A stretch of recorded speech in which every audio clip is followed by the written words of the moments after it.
যদি দেখেন আপনার অল্প কাজ করে ক্লান্ত লাগছে বা সব সময় দুর্বল লাগছে, মাথা ঝিমঝিম করছে, হাত পা সবসময় ঠান্ডা হয়ে থাকে বা চোখ মুখ ফ্যাকাশে হয়ে আছে, তাহলে অবশ্যই একবার আপনার সিবিসি ব্লাড টেস্ট করিয়ে নিন।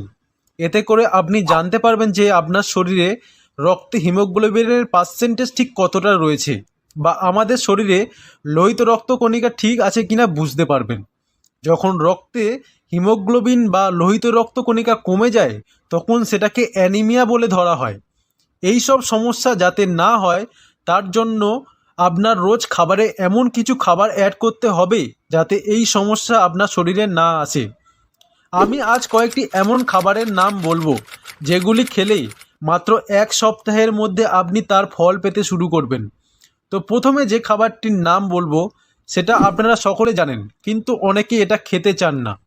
সেটা হলো বিটরুট।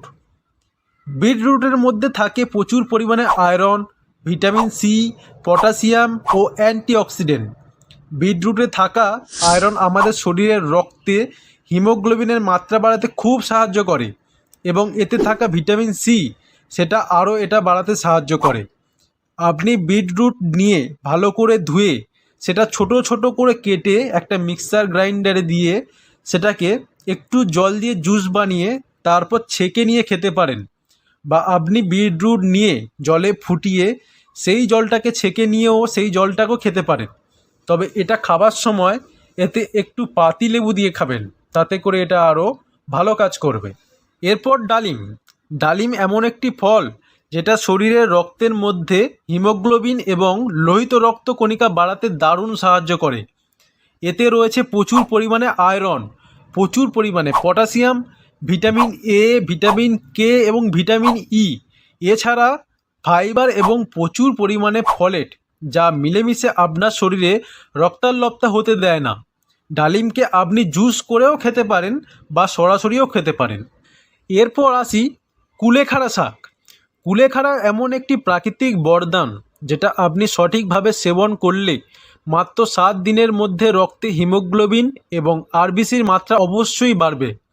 তার কারণ এই কুলেখাড়া শাকের মধ্যে রয়েছে প্রচুর পরিমাণে আয়রন এবং তার সাথে রয়েছে প্রচুর পরিমাণে ভিটামিন সি। আর এই ভিটামিন সি রক্তে হিমোগ্লোবিন বাড়াতে খুব সাহায্য করে। তাই এই দুটো জিনিস একসঙ্গে থাকাতে এটি দারুণ কাজে দেয়। এটি আপনি ভালো করে ধুয়ে নিয়ে সেটা মিক্সার গ্রাইন্ডারে দিয়ে ভালো করে ব্লেন্ড করে জলের সাথে মিশিয়ে ছেঁকে নিয়ে রোজ সকালবেলায় খালি পেটে 1 গ্লাস করে খান। এবং যদি এইভাবে না খেতে পারেন তাহলে এই শাক নিয়ে ভালো করে ধুয়ে জলে দিয়ে সেদ্ধ করে নিন এবং তারপরে ভালো করে চটকে নিয়ে সেই জলটাকে ছাঁকনিতে ছেঁকে নিয়ে তাতে একটু লেবুর রস মিশিয়ে খান।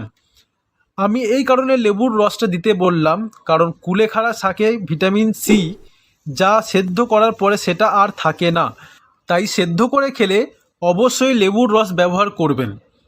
খেজুর। খেজুর হলো আয়রন, ক্যালসিয়াম, পটাশিয়াম, জিঙ্ক এবং ফলেটের ভাণ্ডার।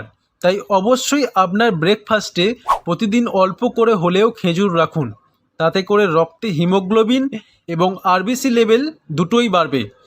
এছাড়া যে কোনো ধরনের টক জাতীয় ফল সারাদিন অল্প হলেও খাদ্য তালিকায় রাখুন, কারণ যে কোনো ধরনের টক জাতীয় ফলে প্রচুর পরিমাণে ভিটামিন সি থাকে। আর ভিটামিন সি আমাদের শরীরে আয়রনকে অ্যাবজর্ব করতে সাহায্য করে। তাই আয়রনযুক্ত খাবার খাওয়ার সাথে সাথে ভিটামিন সি যুক্ত খাবার খাওয়া খুবই জরুরি। এছাড়া কচু শাক বা কচু, কলার মোচা, থোর বা কাঁচকলা এইগুলিও খেতে পারেন। আশা করি আপনাদের ভিডিওটি ভালো লেগেছে। যদি ভালো লেগে থাকে তাহলে অবশ্যই ভিডিওটি লাইক, শেয়ার এবং সাবস্ক্রাইব করে আমাদের পাশে থাকুন।